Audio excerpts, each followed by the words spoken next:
Welcome back into the Saturday Morning Scoreboard Show. Justin Carlton's at the controls. I'm David Jones. Jeff Link coming up, in about 10, 15 minutes or so. He's on the road to Columbia. Thanks to Bryant Lilly from the Lenore News Topic stopping by.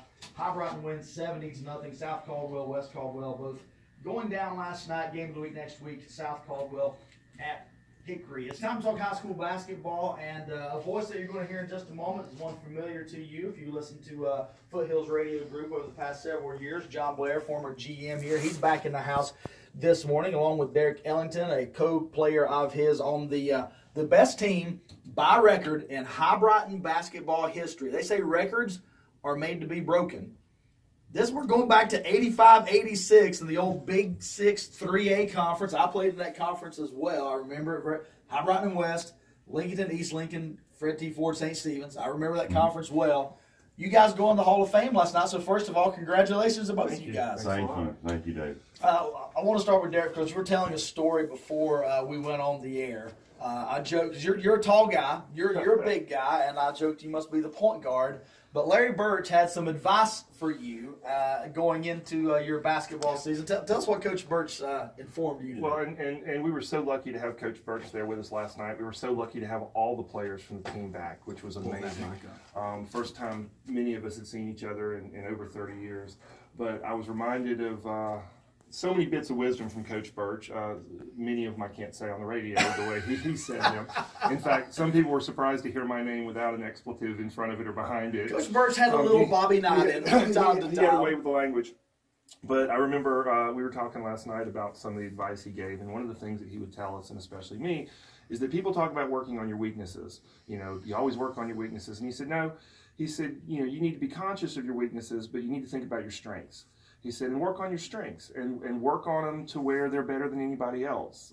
You know, he's an old school guy, and he said Kareem Abdul-Jabbar had one move and he made a career out of it. And he said, you know, you need to just focus on your strengths. And then that was the point at which he explained my strength was going down to the block and standing in one spot and just waiting for the ball to come to me. Under no circumstances were I to try to dribble or shoot or do anything like that. That, you know, Lee Lynch, Dougie Bowers, Daniel Perkins, they get the ball to me. So my strength was to go there and wait for it. Yeah. And so and that's advice advice I still remember to this day and try to incorporate it into my daily life. You know what your strength is, and if it's standing on a block waiting for other people to do their job, then that's just as well. That's so funny. Last night as we were at the high school game, Mark Abernathy and I were talking about how important it is in sports and in life. Know your role, feel your role. You know, team before self. None of this, well, if I don't get the touches, I'm transferring out of here, or I'm going to cross half court and I'm in range kind of deal. Know your role, feel your role, and team before self. John Blair, what was your role on that basketball My team? role, I think, David, you and I were talking earlier in the week. I was kind of like the Dennis Rodman version with. Well, you still have the hair and the tattoos and the piercing, so that fits. But knew I wasn't going to score to the points of strengths and weaknesses. My offensive game was very limited. Okay. I was pretty athletic, so I could get a lot of rebounds, and I could probably make you mad if you were on the other team. I push you around, push you out of the block, and but to that point. You talk about time and place. We were just a group of guys that kind of came together at the right time and place, and we all knew our roles. And that's why we were so successful in that process, because we had Elwood down low. We had Lee Lynch was mentioned. I mean, he was first Hibriten player to reach 1,000 points. Dougie Bowers we've mentioned. We had some really great talent on that team, but we all gelled together as part of a team. And I think that was the magic of what Coach Birch and Coach Sutter was doing. And in a weird sort of way, it was almost like our Karate Kid moment, where they were teaching us things without actually us knowing that they were teaching us stuff. And one of the other things Coach Birch and I talked about is, you know, you can get a long way in this world not knowing how to read or write or do math or things like that, you know.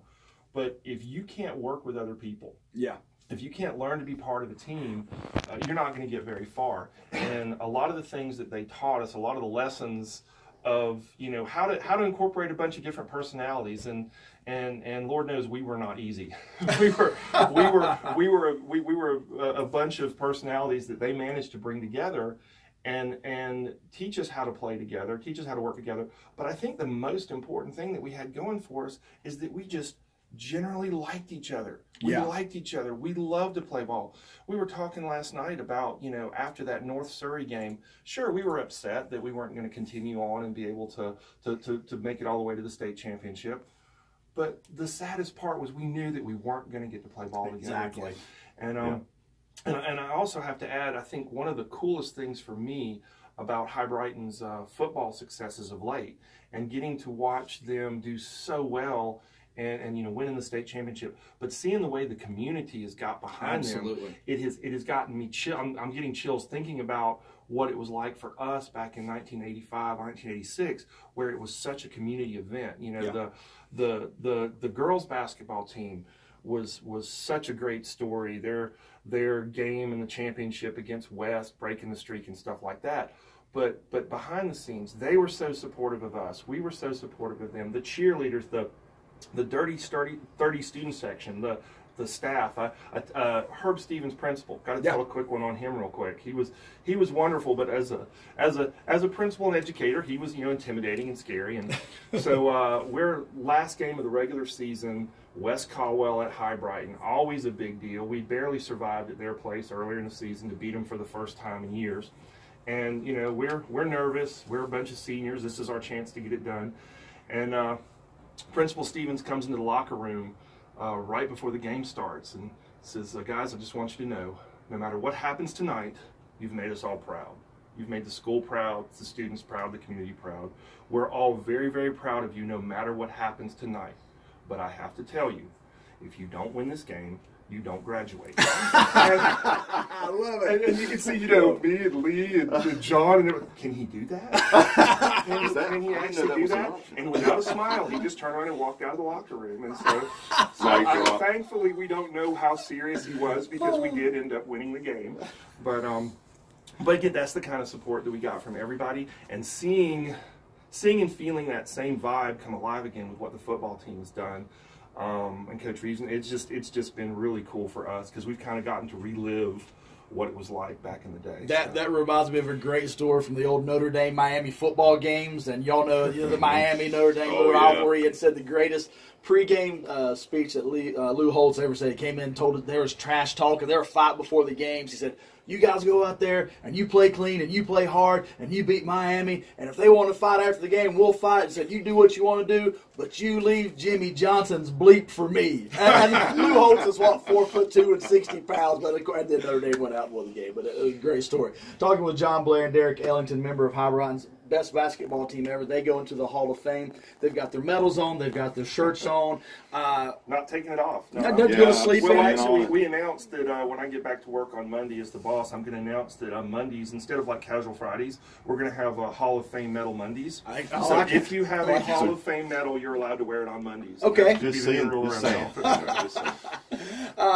Going back to that year, it's so funny. You guys have talked about roles and memories, and Derek, you talked about some of the things that I experienced playing football at Hibriten. It's a sad day in the life of an 18-year-old when you hang up the cleats or the basketball shoes for the last time.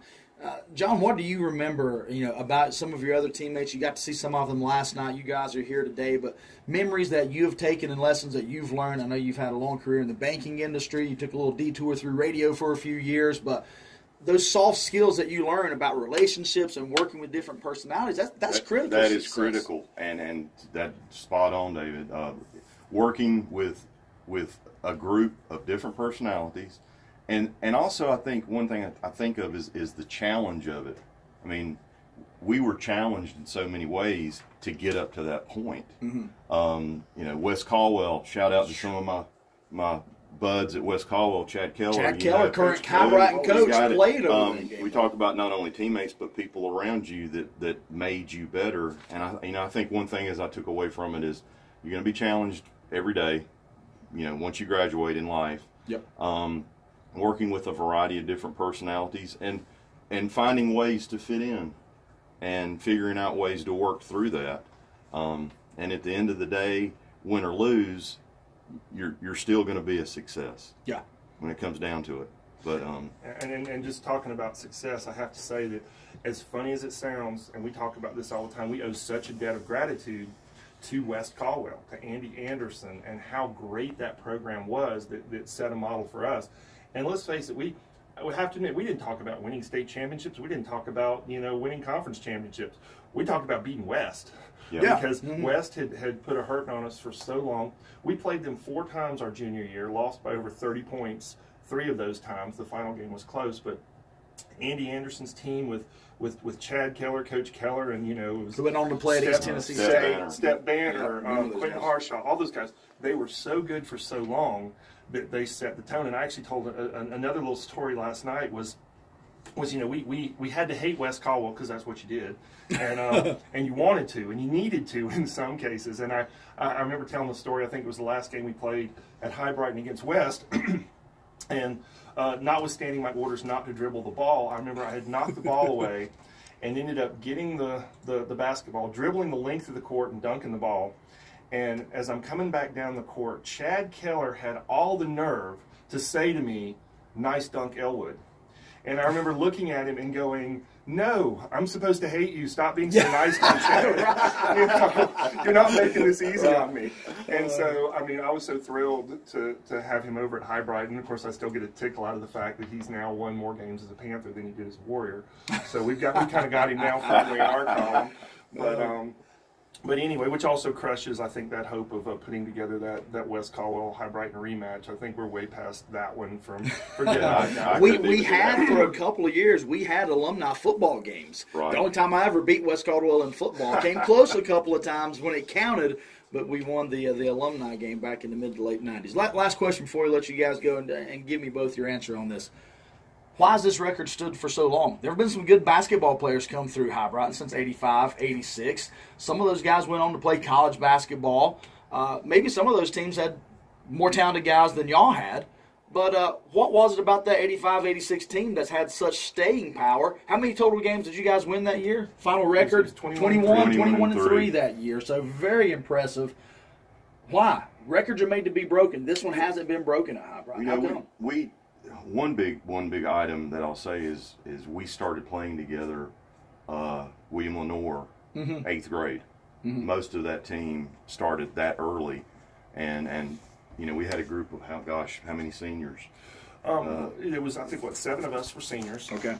All 7 started, by the way, so that was an advantage. That helped a lot. We had a great press, but I think a couple things happened. And first of all, we talk a lot about what Coach Birch did and what Coach Birch did for us. But Coach Sudreth was there with us. Also Ray track Sudreth, coach at Hibriten, who's known for track. And I'm telling you what, as a basketball player, you never want a track coach to be running the conditioning. Oh my goodness! Bring out the trash cans. We talked about Coach Sudreth as not only being the JV coach, the assistant coach, but he was the team trainer, the team counselor. We joked about him being the marriage counselor for Lee and I and Coach Birch. But his involvement and contributions to those teams, when Coach Birch had the health problem and Coach Sudreth had to step in, during our the 85 year, but starting with the JV program, Coach Sudreth helped prepare us, helped to set the tone, made sure that we kind of knew what we were getting into and kept us together. And so we had a good core of guys that stayed together for 4 years. But I think most importantly, it was there's no other way to call it, but some of the butt whoopings we took our junior year that really helped set the tone. And I think one of the other things that we got to do, and I'm so glad to see the basketball camps that Coach Keller's doing over at Hibriten, a week up there during the summer, and we got a chance to play together. We got to play against some amazing competition. Some of the teams we played there were far better. It was just crazy, the college talent and some of the future college and pro players we played there. But getting that week together that Coach Sudreth and Coach Birch had put together for us allowed us to bond. It allowed us to improve. And so, I think coming back around, one of the concerns that I see, I read an article the other day talking about how everybody having cell phones is kind of hurting the NBA. That players, instead of bonding in the locker room or eating dinner after the games or on checking their Twitter feed and looking at their Instagram and stuff like that. We didn't have that. Yeah. We didn't have those kinds of things. We had long bus rides together. Exactly. And some of the bus rides were great, and some of the bus rides were horrible, depending upon how the game went.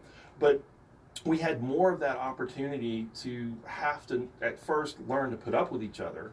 And then after you get past learning to put up with each other, you learn each other, and you get to know each other. You become friends with each other. You become brothers with each other. And I think that one of the differences between now perhaps and back then was that we had more of the opportunity to interact together as a group without a lot of the other, call it electronic, you know, the interference. Yeah. interferences and stuff like that. And I think that really helped us out. But I think that when you look at what they're building with the football program, and that's why it's so cool to see the family, the brotherhood, the things that they're doing with that team. It reminds me so much of what we had, and that's why I'm so excited for them. Fantastic, John. You know, this has just been such a great ride. We ended up having every player. Wow, that's impressive. Show up. That 12 is travel impressive. from Pennsylvania, West Virginia. Wow. So we had all 12. You know, Coach Birch was able to make it. Ray Suttereth. And I was just honored to be in the right place at the right time and have a group of what I consider brothers. So I'd also like to make a shout out to David Caldwell and Derek. Principal Derek Reese, they AD. were very, very accommodating and just put together an A+ presentation for us. So thank you guys. Thank you guys. Thank you so much. Derek Ellington, keep being tall. John Blair, keep up the tattoos and piercings. I think it's I'll a try. good look for you. I think Thank it you. works in banking, Well, so you know keep up the good work. 85-86 is still the best year in Hibriten history. They set the bar. We'll see if Chad Keller and the boys can do anything about that this year. 21-3. You guys, Go Panthers. welcome to immortality in the Hall of Fame. We'll take a timeout. Jeff Lincoln, college football.